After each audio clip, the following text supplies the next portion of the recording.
नमस्कार, मैं भाव्या, आप देख रहे हैं N4 न्यूज भारत।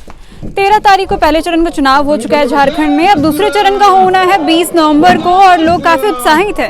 इस वक्त हम मौजूद है रामगढ़ विधानसभा में। रामगढ़ की जनता क्या सोच करके इस बार मतदान करना चाहती है, इस बारे में बात करेंगे। क्या इस बार मुद्दा क्या है आप लोगों का? शिक्षा और विकास। अच्छा, रामगढ़ में आप बताइए कि क्या क्या विकास होने रह गए हैं? बहुत सारे विकास हैं। सबसे पहले तो जो मेन मुद्दा है, आज तक कोई रिक्रूटमेंट हो नहीं पाता है। हर बार पेपर लीक। तो बहुत सारे विद्यार्थी जो तैयारी कर रहे हैं, बरसों से तैयारी कर रहे हैं, उनका एज निकल जाता है इसी चक्कर में कि पेपर लीक हो जाता है। सबसे बड़ा मुद्दा तो वही है।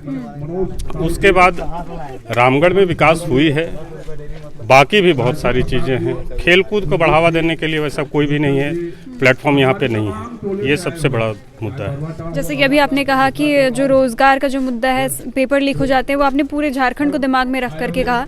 अभी अगर रामगढ़ की बात करें, जैसे कि रामगढ़ में जो बेसिक सुविधाएं होती है, सड़क, बिजली, स्वास्थ्य, ये सारी चीज़ें क्या बखूबी अच्छे से अभी तक संपूर्ण है? संपूर्ण तो कभी नहीं होगा। जितना पॉपुलेशन बढ़ेगा उसके हिसाब से डिमांड होते रहेगा उसका। लेकिन अभी जितना है कमोबेश ठीक है, बहुत ज़्यादा नहीं लेकिन कमोबेश ठीक है। जो मेन मुद्दा जो मुझे लगता है यहाँ के युवाओं का रोजगार के प्रति, ठीक है, ऐसा कोई इनिशिएटिव यहाँ सरकार के द्वारा कभी उठाया नहीं जाता है कि यहाँ के रोजगार नए आयाम कैसे खुले। पारंपरिक लोग अपने अपने स्तर का सभी कर रहे हैं जिस हिसाब से। ना सरकार की तरफ से ऐसा कोई स्पेशल किया जाता है, ना यहाँ के विधायक के द्वारा कुछ ऐसा किया जाता है। तो इस बार आप लोग क्या चाहते हैं झारखंड में, रामगढ़ में? रामगढ़ में चाहते हैं कि एक ऐसा विधायक आए, बने, जो यहाँ के युवाओं के बारे में खास करके सोचें। क्योंकि युवा अगर यदि उनका हालात बदलेगा तो डेफिनेटली पूरे समाज का स्ट्रक्चर बदलेगा, पूरे समाज का हालात बदलेगा। युवाओं का इस बार क्या मुद्दा है सरकार चुनने से पहले? वही है, युवाओं का रोजगार का मुद्दा है। रोजगार का कमी रहता है। अभी तो आप जैसा देख रहे हैं, पेपर लीक हो जाता है।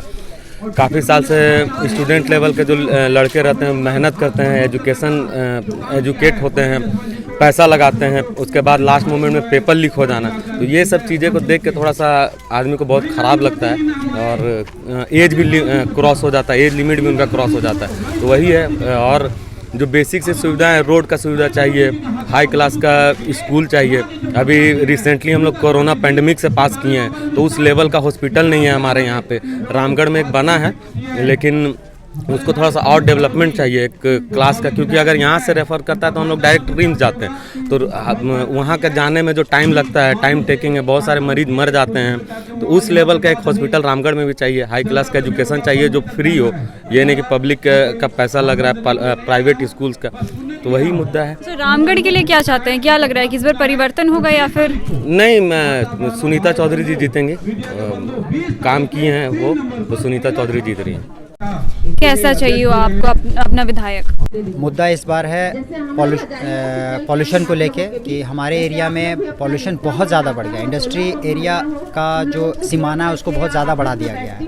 जो कि हम लोग कंपनियां आती है तो डीएमएफटी फंड होती है, जिससे क्षेत्र का विकास होता है, वो हो पा रही है यहाँ पर? बहुत नहीं के बराबर। नाम खाना पूर्ति किया जाता है उसमें। क्या क्या नहीं हुआ यहाँ पर विकास? बहुत सारा चीज़ है। जिनका वो प्लांट है उसके हिसाब से एरिया वाइज लाइट, बिजली, पानी सारा सुविधा दिया जाता है। वो सिर्फ एक कॉलम वाइज में रह जाता है, वो पूरा किया नहीं जाता। थोड़ा बहुत कहीं कहीं दिखाया जाता है, हाँ इस स्कूल में मैंने बैग वितरण किया, इस स्कूल में मैंने ये दिया, वो दिया, बस उसके अलावा कुछ नहीं होता। रोड का सबसे बड़ा स्थिति इतना बदहाल हमारा है कि रोड क्लियर नहीं बन पा रहा है। आज से नहीं, हमारा लगता है 20 वर्ष पहले रोड बना, उसके बाद पूरी तरह से रोड बर्बाद हो चुका है। आपने कंपनी के पोल्यूशन कंपनी के बारे में बताया। हाँ, उससे क्या क्षति हो रही है यहाँ के ग्रामीण क्षेत्र? आप अगर घर को 2 दिन सफाई न करें तो तीसरे दिन आपके घर में इतने डस्ट जम जाएंगे कि आप चलना मुश्किल हो जाएगा। सांस लेना तो प्रॉब्लम हो ही रहा है आदमी का। वायरल मतलब वातावरण इतना प्रदूषित हो गया है कि लोग पहले मॉर्निंग वॉक करना चाहते थे, ऐसे अब पेड़ में एकदम बिल्कुल काला काला पत्ते के ऊपर कालापन बैठ जा रहा है। तो इसको आप पॉल्यूशन नहीं बताइएगा तो क्या बताएंगे आप? आपने यहाँ के जो निजी विधायक है उनसे संपर्क किया, अपने क्षेत्र की समस्याओं के बारे में जागरूक किया था? लगभग प्रयास तो किया गया है। मैंने निजी तौर पे मैंने नहीं किया, बट बहुत सारे लोग, हमारे मित्र लोग मिल के गए। आश्वासन मिला कि हाँ उस पर कार्रवाई की जाएगी, लेकिन सिर्फ आश्वासन में ही रह जाता है। जो नेता हैं जो आगे आते हैं वो अपना देखते हैं, बाकी तो पब्लिक पीछे ही रह जाती है। और हम लोग सबसे ज़्यादा बेवकूफ़ हम लोग अपना पब्लिक हम ही अपने आप को हम लोग मानते हैं कि हम लोग उस मुद्दे पे लेके आगे वोट करते हैं, उसके बाद फिर वहीं पे हम लोग रह जाते हैं और फिर आश्वासन ही मिला जा रहता है। N4 News Bharat।